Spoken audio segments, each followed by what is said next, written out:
Behold, this reviewer's first foray into the Alternity toy line, with the first and, strangely enough, final release of the series. This is Convoy as a Nissan GT-R Vibrant Red Edition. As if you couldn't figure that one out for yourself. Now, before we begin, let me just clarify here, I'm fighting an unsightly blister, so don't mind the band-aid, I apologize for it, but it's better than what lies underneath, trust me. For those unaware of what the Alternity line is, it is essentially the continuation of the Binaltech toy line, with about 100,000 years or so age to it. It's probably closer to like 800,000. I forget the exact number. It's a long freaking time, where Transformers have basically evolved into a semi-godhood, and exist on our plane of existence through, well, little auto avatars like this. You've got a lot of little details that normally get left off. These little notches in the hood, painted in full. We have this section here. The back end of this little air vent has been painted, normally left out completely, and a little bit of detailing.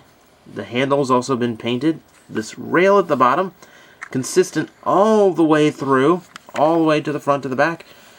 You have the exhaust port, little GTR logo, little Nissan logo that isn't painted in, but nice attempt. A lot of molded detail too, a lot of overlaid translucent plastic for all of the lights, which is always nice to see on a small scale figure, rare as it is.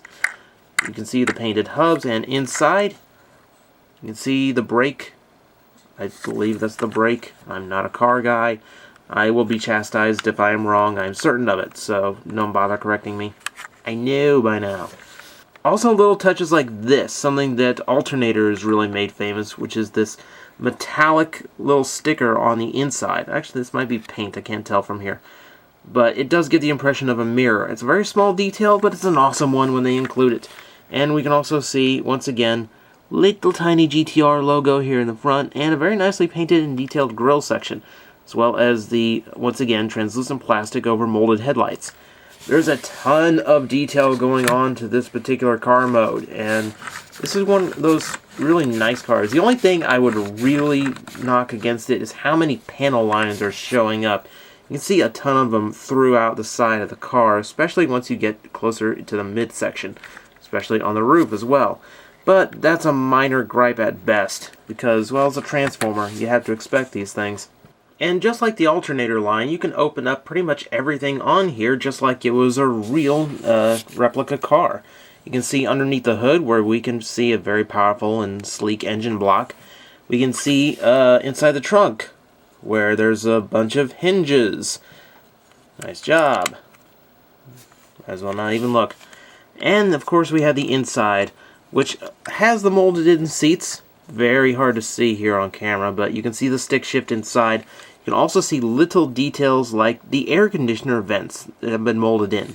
And since this is a Japanese car, we had to look on this side to see the steering wheel that has been molded. It is all very nicely detailed. Even the inside of the door has been covered. This is what you get. Alternity toys are more expensive, but they do not skip out on the detail, the paint, anywhere. It is as accurate to the original car as they can make it on this scale. It is an incredibly nice job at that. So I'm going to transform this guy off camera and just give you a little word of advice. The legs are kind of finicky to peg together. There's a little bit of plastic bending that always makes me nervous. But if you follow the instructions carefully, or check another review that will demonstrate it online, then you should get through just fine. So it's not too big of a worry. It's just a little nerve-wracking is all. Let me go handle this.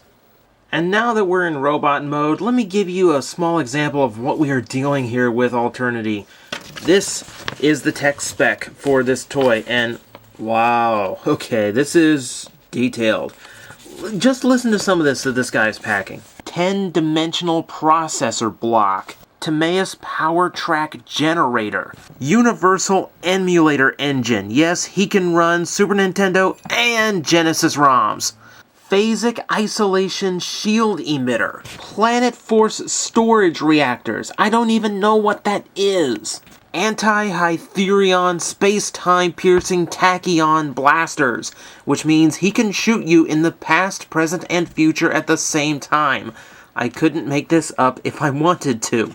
Alternium hyperframe and time storm detector array. Ladies and gentlemen, I cannot begin to replicate any of this. I would need the budget of a LucasArts film studio. So as I cannot do the fiction justice, let's just review the toy for what it is. Now, in this mode, you can definitely tell who this is. We have Optimus Prime, aka Convoy, as a car with the traditional front-end chest. The one thing I will point out about the design immediately, you'll notice this is a lot thinner.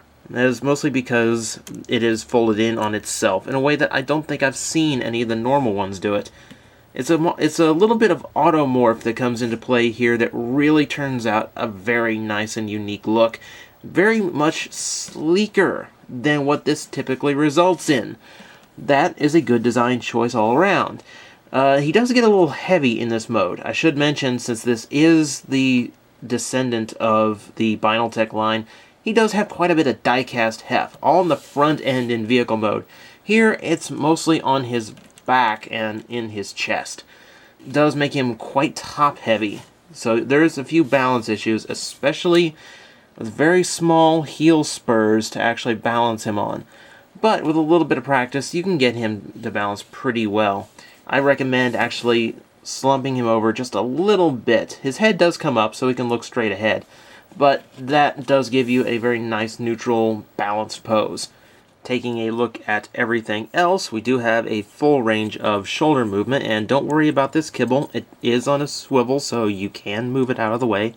The wrist is ball-jointed, giving you quite a bit of motion, and it's a fully sculpted hand, even though there really isn't any accessories on him for him to hold with them. The one issue, the forearms do come off a little bit thin. Now, the seats fold up to create a little bit of bulk, so that's a nice little touch. But you do have the thin elbow and hand to deal with. Aesthetically, it's a little odd, but you get used to it.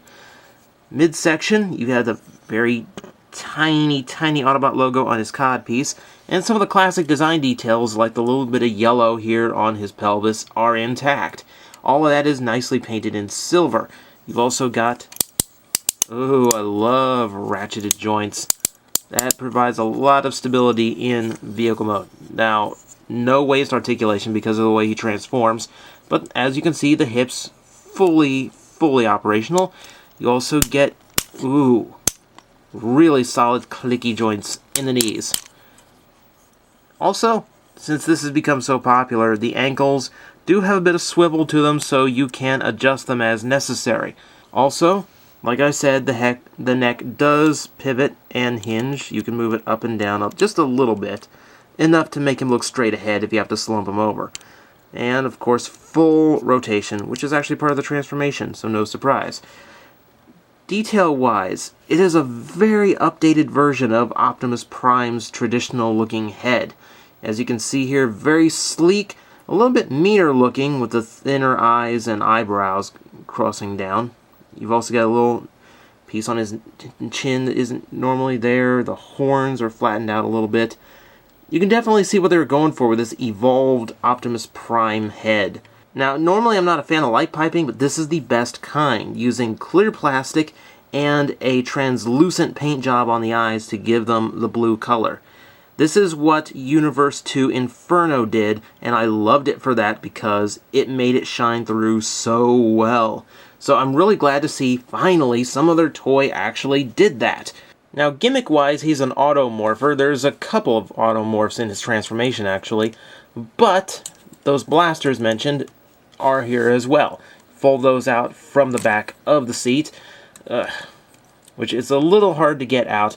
This, along with the transformation, I really recommend having fingernails for. And even then, it is a little bit stubborn. It's one problem with really complex toys at this size scale. As you can see, double barrel blasters, nice little effect. Gives them a little bit of extra bulk in the hand, and very simple. I like simple gimmicks. They are effective. And he comes loaded for bear this way. Again, remember, these things can kill you in the past. It's not the size, it's how they're used. And speaking of size, let me just bring in a typical deluxe figure to show he is of deluxe size in both modes. Now this is doubly impressive because you do have the detail level of an Alternator toy with the die-cast of a Binaltech all wrapped up in a deluxe size, which is my favorite size of Transformer. This does add quite a bit to him, as he does work in nicely to the rest of your collection size-wise, whereas Binaltechs were kind of all on their own. That is not to say that he isn't without issues. Like I said, he is top-heavy, and with those small heel spurs, poses can be limited and tricky to get into. It does take a little bit of practice. Also, something I do have to advise upon. This toy does use clear plastic in the way that I absolutely cannot stand. It uses it for stress-bearing sockets for pegging into. You can see this one there actually cracked on me during transformation for this review. Now, a little bit of super glue would probably fix that, which I will probably get to as soon as this camera is off. But it is something you have to be aware of, just so you know what's going on here, so you can be careful with yours. I hate when they use translucent plastic on stress-bearing pegs and sockets. It never ends well. If you missed out on the Alternity line, don't worry, this guy is still easy to find. Kind of ironic considering he was so in demand when he first came out. But his reissue has made it quite easy to obtain him now. This one, of course, came from HLJ, and as of this recording, you can still get it there if you missed out on it the first time. If you want a higher-end Transformer, this is not a bad direction to go in. Aside from a few faults to be careful with, it is a fine example of a modern and advanced Binaltech figure. And with the Alternity toy line dead before its time, it's nice just to say that you own one. So this is probably a really good way to go if you're still curious about them. Now, if you'll excuse me, I need to put those Tachyon blasters to use, because there are some eBay scalpers I regret buying from. Come on, Convoy! We will give them some feedback they will never forget!